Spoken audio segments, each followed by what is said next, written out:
Hey, welcome to our podcast today down here at Ag City, a little piece of heaven down here on Junction T and 7. And we are just about, now we have this big debate on whether we're 4 miles or 6 miles from 49 Highway on a beautiful drive down to Clinton, Missouri, down 7 Highway, where you can just see all kinds of agriculture, rural America lifestyle. And you get down there and you head for the lake. Just want you to stop by Ag City sometime. And today we have a real special guest, young entrepreneur and Jon Gillotte, and he just started up his new company, and he's been going for about 6 months. But he's a really entrepreneur here in this area, and so we wanted to talk a little bit about these young guys and what they're seeing, their hopes, dreams, and plans. And Jon, we just kind of want to visit with you how you thought about what you were doing and how you decided to go down this road and what you're seeing. Yeah, first off, thanks for having me on the podcast. I think it's pretty cool what you guys are doing. That's in this industry, we need to have more of them to get out what we're doing, what's going on, because people need to be aware of what's going on. And the ag industry, and like I'm in the trash business, there's not a whole lot of people doing podcasts and things like that. So what you're doing's pretty unique and new, and it's a Well, good thanks, thing. John. It's a good Appreciate thing. that. Well, we do want people to understand how rural America works and Mhm. agriculture works and young entrepreneurs work. And so this is kind of the Yeah. yeah. I think you're our youngest entrepreneur we've talked about or talked with so hmm far. So Yeah, tell me a little bit about what made you start this business and maybe just a little bit about your history. mhm. You've been working in this industry for a long time around here. So then went and got your education down at Springfield, and you've been trying to figure out Been a yeah, long thing for a lot of stuff on how to get started. yeah, I fished professionally when I was younger, and I was exposed to the outdoor industry and some of the farming industry, but through different sponsors and things. But I fished professionally and went down that route to, live a dream, and a hobby turned into work.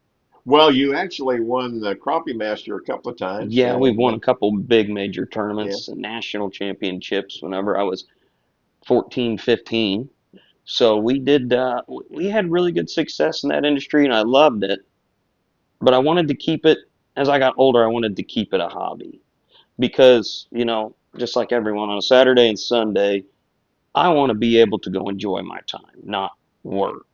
Sure, So I quickly figured out, okay, this fishing thing was a good ride. I got to meet a lot of good people. I still love doing it, sure, but I think the reason I still love doing it because I took it, instead of putting it as work, it is now a hobby. sure. So then I went to Missouri State for 4 or 5 years, maybe even longer, but spent some time. College wasn't, You got an education that we won't talk about. yeah, yeah. College wasn't for me. Just to be honest, I loved seeing everyone, but I hated college. I Yeah, hated school. yeah, I didn't sure, like school growing up. I didn't like being told what to do all sure, the sure. time. Now, I wasn't rebellious, but I am one of those guys. I will try and fail. School of Hard Knocks. I'd rather try and fail and see it for myself than be told 1 plus 1 equals 2. Go with it. Don't ask questions. Mhm. Just go. Well, you're an entrepreneur by nature, Yeah. and in all sincerity, knowing your family, it's in your DNA. Yeah. And your family's always run a business or done something, and you're kind of following in that on that path at this point. And because you're in the waste and management business, you've got a history. hmm You've got a grandpa that's been in that. You've got a Man. family that's been in that, and so they've been in that for how many years? Oh Over my the gosh, it's been over 50 years of family experience. My grandpa, Dale Atkinson, was in that business for, well, 50 plus years ago. Sure, And he had the residential, the roll off, and he was just an entrepreneur by heart, too. He was born to do it. sure, And sure. he had other businesses, welding shops, and all these different things. So he was involved in the waste business, and then he got my aunt and uncle, Holly and Jan, started into Sunshine. They had Sunshine Disposal, Hmm. and they serviced this area for probably close to 30, if not 30 years. Hmm. And they built a great company, and they learned from Dale. Hmm. So then, whenever I was around starting this company, I was an operator for Shaw Construction, George Shaw. I loved everyone I was working with. I loved what I was doing, but it just wasn't. I felt like, it probably wasn't true, but I felt like I could do more if I was kind of let off the leash, and if I could do what I wanted, I could get this job done so much quicker than the guy next to me. Mm-hmm. I just felt like there was a leash and I couldn't do anything. Mm-hmm. So I approached my grandpa Dale, kind of told him how I felt. And he said, "Well, it took you 20 something years to come out with it, huh?" I was like, "Well, I guess." And he goes, "Well, you need to work for yourself." He said, "You do. If that's the way you feel, you need to do something." Mm-hmm. So, trash was the waste industry was kind of in, I guess you could say, in our bloodline. Mm-hmm. It's in my blood. So, and I liked the heavy equipment and I liked the industry. Everything lined up to do it. And I had an unlimited pool of knowledge. I mean, I had an aunt and uncle that were amazing in the business. I had a grandpa that was amazing in the business. So if I really needed something, Yeah, I, you had a lot of information and a lot of oh, how to and a lot of good stuff and a lot of family support behind you oh to yeah, be able to share ideas and concepts and bounce things off of. oh yeah. Well, and it's gentlemen like you and other people I have got to know over the years that you have to have your own motivation and your own knowledge, and you have to go try and Hmm. fail. Sure. As a young guy doing it, you have got to fail. I've made some decisions I wish I could go back and redo, but I, I'm Well, happy I get to think that. see, here's the thing that a lot of people don't understand about entrepreneurs and education. You have to learn, and if you go out there and do the deed, it's almost taking your own college class. Yes, You never actually fail. What you do is you learn what not to do next time. yes, and you're Yeah. not doing it just for a grade.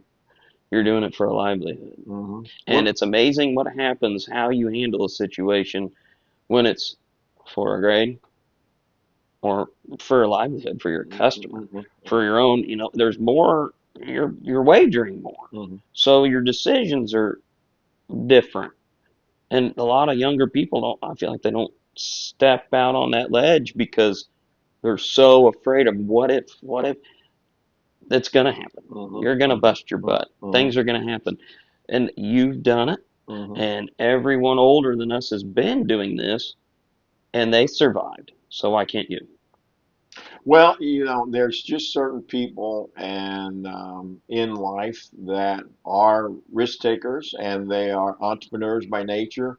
And the one thing that you said earlier that I think most follows that entrepreneur spirit is you don't want to work for somebody else and you don't want people telling you what to do. Yep. And that's that thing that gets you up in the morning and makes you do the things that you do to be successful and get good customers and build relationships and you're a young man just getting really in stride, but the times that I've watched and watched what you do, you make a lot of good decisions, you think about things, you're not you're I wouldn't say you're I think you think you're issues through pretty well before you jump into something. So Yeah. and so far your business is kind of up and it's going really good and been Yes. very successful and you've We've, got your family working with you and yeah. so it's a win-win for everybody. Oh my gosh. And some people like to work with family and some don't. I love working with mine. I Hmm. think it's awesome to see everyone get involved. Hmm. It's not the same old lethargic conversations. It's, you get the business aspect of it. And I've learned a lot. My mom and dad work with me a lot. My mom's the best secretary anyone could ever ask for on this planet, hands down. She diffuses someone that's very upset. She can just Tamp it she down. can that heart Yeah. rate can I don't know how she does it, but she can and I don't ask questions. And I got a dad who's, in my opinion, one of the best mechanics in the state of Missouri. Hmm. And he's working on a truck as we speak. Hmm. We're getting another truck up and going. Business has been really good. We've got some local business here, but since I'm new and I bought this company out of Grandview, Hmm. it's trickling down here. Hmm. Hmm. And you know, there's a lot of guys that are in business down here, and you know what the problem is they're good. Hmm. Their service is good, Their trucks are good, their containers are good, and they're a good businessman. Hmm. Hmm. So when you come into an area like that, you've got to. It takes a little bit of time and a Sure, little bit of sure, personal sure. relationships and things like that. So I'm excited to see the business expand here because in Kansas City is where most of my business seems to Well, be. and I think the one thing you said here, and as we close this first part of our podcast with Jon Gillotte, the young entrepreneur, uh, the things that really make these businesses work is that family, uh, co that just that combination that recipe that you got your mom working on your books and your dad's helping you on this and they're basically both of them are retired or in a Yep, position where they're here to help that next generation get started. And so those businesses springing up are hard to beat because they're just they're born into a community and they're born into a culture, and you've already got that culture going, being honest and keeping your word and being on time, and that family history is already there. So you're just kind of leveraging what the past has done and now taking it forward to your generation. that's 100% it. We're in a unique area where we're at, and as I've went to Springfield for school, and I've done a lot of business stuff in Kansas City, and I had a lot of fun up in Kansas City. But we are in an interesting area. We have got lineages going on, and honesty, good price, everything that comes into play in the business aspect here, we've got it in bulk. Hmm. Really, I mean, Cass County honestly has that, and it Hmm. is special to our area. We hold on to things. We take that family, small town mentality, and even though we're really not that small, we really hold it pretty dear. And that whenever you can deliver good service or have a good product and stand by it, all these small town values, that can trickle a lot of places and your word gets out. And it's something I think really it's pretty special to this area Well, we're it in. is because I heard one. I wasn't. I don't know if it's your family where, but there's a little slogan that says, we're big enough to be professional, but we're small enough to still be family. And that bleeds into that customer so well because corporate America is it's pretty brutal, and you're more of a number than you are a customer, Yeah. and you're more dealing with it's just, they're dealing with stockholders, and they make decisions not necessarily good for that customer, and that's not what you are, and that's not what your business does. No, and that's not what we've done around here. Anyone I've seen do business around here, everyone seems to people buy in my opinion, and growing up and fishing and all this, whenever I started Compass Waste, I've learned that people do buy from people. Hmm. If you've got a personal relationship with someone and that guy is selling paper towels, you're going to buy his paper Hmm. towels. Hmm. You want to see him Hmm. succeed. Hmm. Hmm. Now you've got to be fair and have a good product and have Good all the service, sure, goodies, sure. but people buy from people. Well, and the old saying is you like to be the vendor of choice. Yes. And so when they're picking up somebody to do business with, oh well, these people are nice. Oh yeah, I went to school with their grandkids. So that Hmm. whole community thing, and that's what Ag City is all about. It's getting people to come down and experience rural America. The quality of life that we have here in this part of the world is fantastic. But I tell you what, we're going to jump off here, take a little break, and then when we come back, Jon is going to start talking to you a little bit about more what he's doing here at Ag City and what his family's doing. And so we're going to talk a little bit about a lot of the things, the old Atkinson Museum, and what we're trying to do to share a lot of the stories that are kind of bottled up. And we'll be right back with Jon Gelati and some more good stuff. Hey, I just want to have a little commercial in the middle and talk a little bit about Ag City and what we do. We bring people together, rural communities and rural businesses. And again, today we're real fortunate to have a young man that's just getting started in business, have a long history here. Jon Gelati is just a really cool young man, and he started his family footsteps, and so he's got a business here, and he's getting started. You've kind of heard that, but I want to plug the rest of our team here at Ag City. And so we got a lot of other things going on, whether it's native prairie or Nico seeds, big yield. We have a lot of things like Kurzweil Country Meats is part of our team. Little Dixie, Yaya Farms, Ag Team, Fat Boys. We're going to have a really cool event coming up here about a year from now where there's going to be a lot of stuff going on in Ag City. So we got the brew bakers and the tiny homes, and so you can come out and look at a tiny home. So again, I just wanted to plug a little bit of Ag City and a little piece of heaven, junction T and 7. We're about, you turn off there below Harrisonville, get on 7 Highway on your way to Clinton, Missouri. It's a great drive, a lot of agriculture, a lot of good small businesses and small towns. So we invite you to come to Ag City on your way by, or just visit a small town anywhere on your trip. A lot of good people out in rural America, and they need your money to do their business. So thank you for stopping by. We're going to get back right now with Jon Gillotte. Well, folks, welcome back with Jon Gillotte, and we're just having a great visit here today, and it's so exciting to talk now about a little bit of Jon's family history. It goes back to the accent port, that would be on his mom's side, and we'll talk a little bit about his grandpa and all the things his great grandpa's done and where it's all piled up and how we can start displaying it through this virtual process. They're here at Ag City, Little Piece of Heaven, down Junction T and 7. So, Jon, let's just talk a little bit about this museum thing that we've been batting around for a couple of years. Yeah, we've been batting it around too long. I'm thrilled something's getting ready to happen. And this sounds like it's going to be a virtual museum. And that's the next best thing.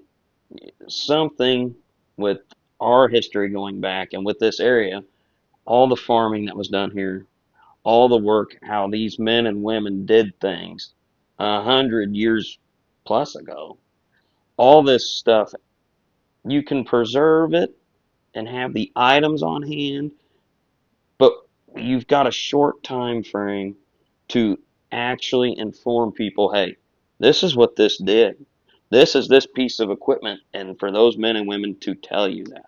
Well, I think from just gathering from visiting with Dale, your grandfather, his dad was kind of he was a pack rat, and he kept stories, and the equipment and the stories and the people that owned this equipment and the things that's went on.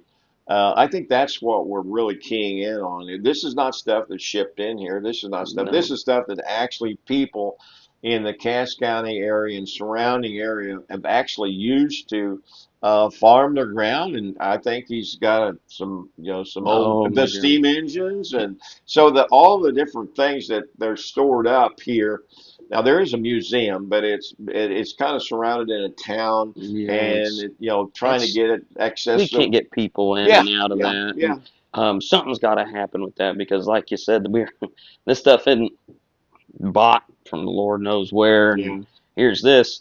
When I was a kid and we'd walk through this building, I'd say, "What is this tool?" And it was it'd be a scythe or something like that. And my grandpa would explain it, but he wouldn't say, "Oh, that's a scythe, John."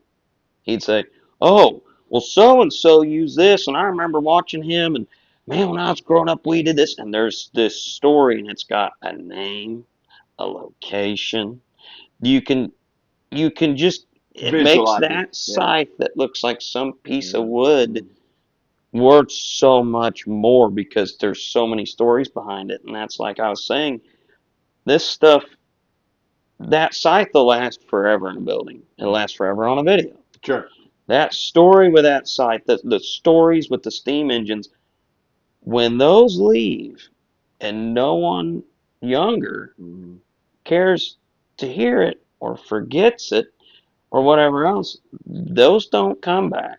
That's right. It's not That's like right. that wooden scythe hanging there. It won't be here. Yeah. So I think that I love it, so I can go on about it, but it really, even from an outsider standpoint, it's imperative Well, the that thing, something happens with this stuff and these stories with this equipment. well, I understand from just visiting with the family, the importance of those stories, and the importance of the relationships and the old families that was around, and from that down in Archie and up into Harrisonville and all around down towards Garden City, Hmm. and all of those different people, they all kind of connect.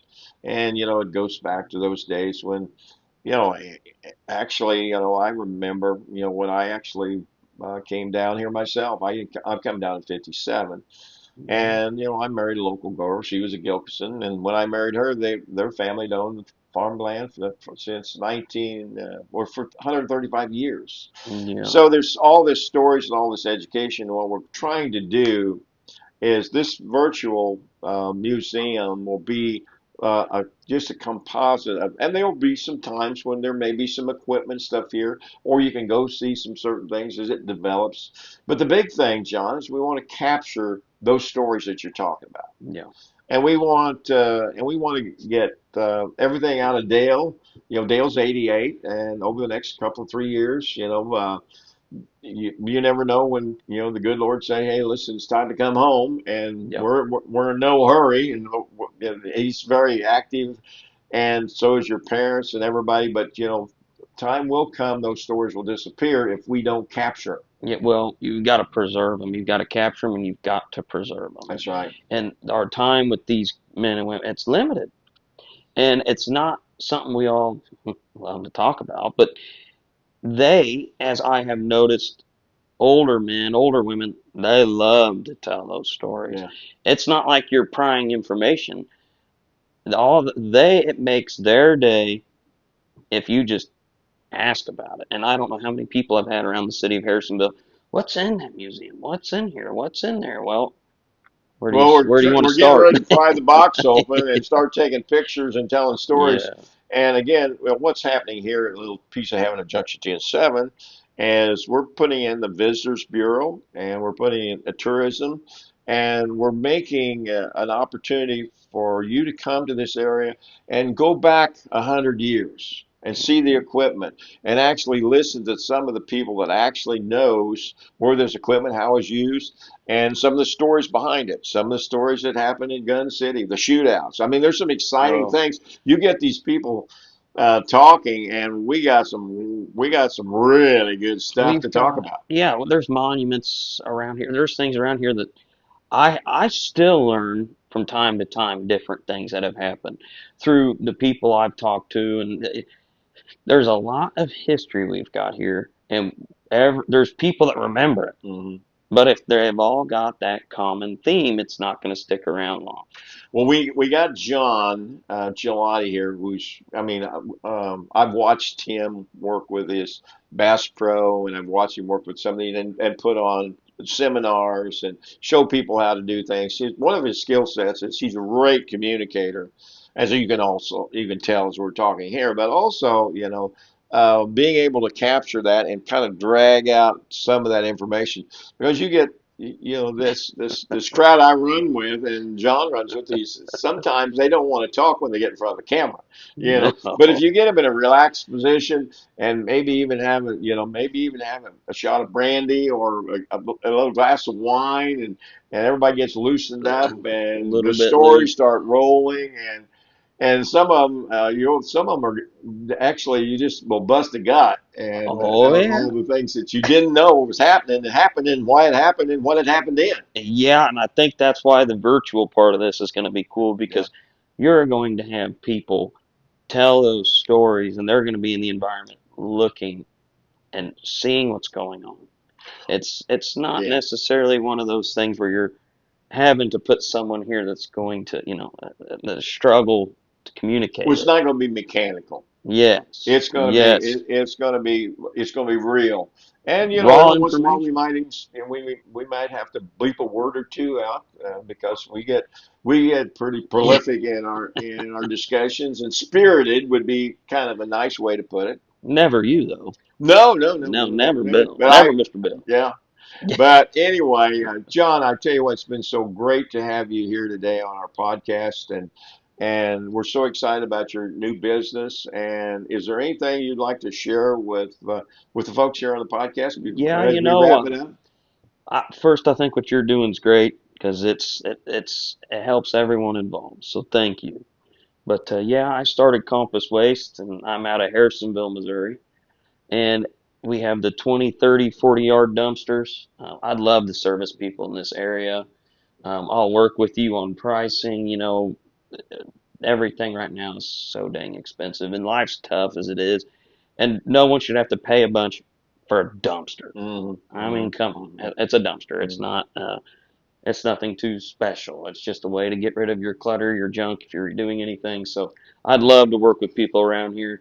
Call my mom, Laura, will answer the phone if you call our cell phone, and we've got a website you can So look what up, is your Compass phone Waste. number that you Well, are you? well, it's in the middle of limbo. Okay, That phone we're number's in limbo as we okay. speak. So if So how would they get a hold of you best if you they right can now? look up compasswastekc.com. Compasswastekc.com. Yes, Okay. compasswastekc.com. Look us up. If you Google dumpsters, you'll see us. We're Compass Waste KC. But the other thing I wanted to touch on is I wanted to thank you for what you're doing with this virtual museum. Yeah. Yeah. Uh, Well, I, we're excited about it. well, it's been needing to happen. This history has, it's got to be preserved. Something has to happen with it. And I don't know how many people I've had. What's in there? What's going on here? What's going on there? And now there's action being taken Hmm. here. Hmm. Hmm. So thank you on behalf of a ton of people Well, I know in yeah. Harrisonville. You've kind of spearheaded it, and thank you for spearheading it. Well, you're very Needed to welcome. happen.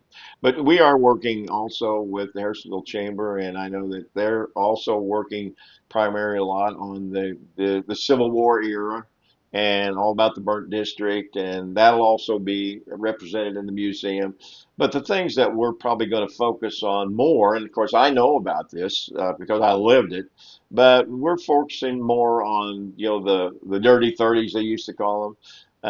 That's when my mom and my parents and my grandparents grew up, and my grandfather lost the farm. My mom left home at 14, and this Plaza thing where we had Pretty Boy Floyd and the Dillingers and everybody running down this country. So we got a lot of history and a lot of outlaws to talk about. Oh my So we're God. kind of taking this thing a little different route. We're going to take the route of talking about a lot of the things that happened, in those 30s, 40s, and 50s, 50s. and that's when we had Kansas City was one of the big crime families, and we had a lot of oh, I won't drop any names because I don't know, I don't want a horse head in my bed. So, Yeah. but there's a lot of good history here about that, and it's exciting history, and it's stuff that people are interested in. A Oh my gosh.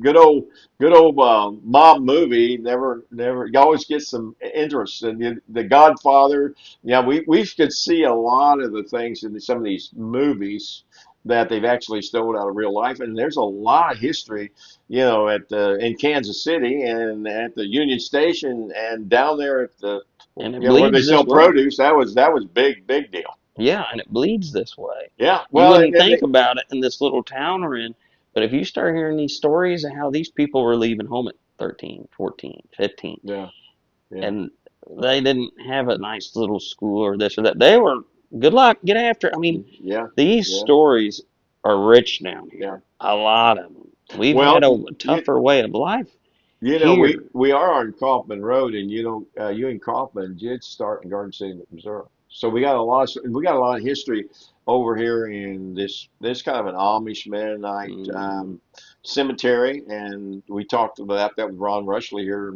on another podcast. But there's a whole thing about all of the people, and I think that church started in I think Sycamore Grove started around 1877. wow. And so it's one of the oldest. And you talk about history. When you Oh, start digging in the history of these old cemeteries and see who's laying here and there.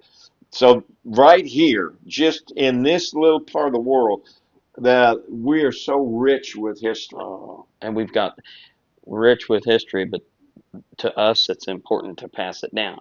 To other places that I have been, I've noticed that they're focused so much on the present, the past gets a little shoved Hmm. off, not forgotten, but Sure. it not a whole lot of people my age or anyone younger can relay it. Well, here we take our due diligence to pass down Hmm. knowledge from generation to generation, and a lot of the different farming industry, the church, all these different things. So, I think that there's cool stories around here, but we can remember them. We Amen. can talk to Amen. people. It's crazy here. Well, we're going to wrap this podcast out, but just remember Jon Gillotte and his business.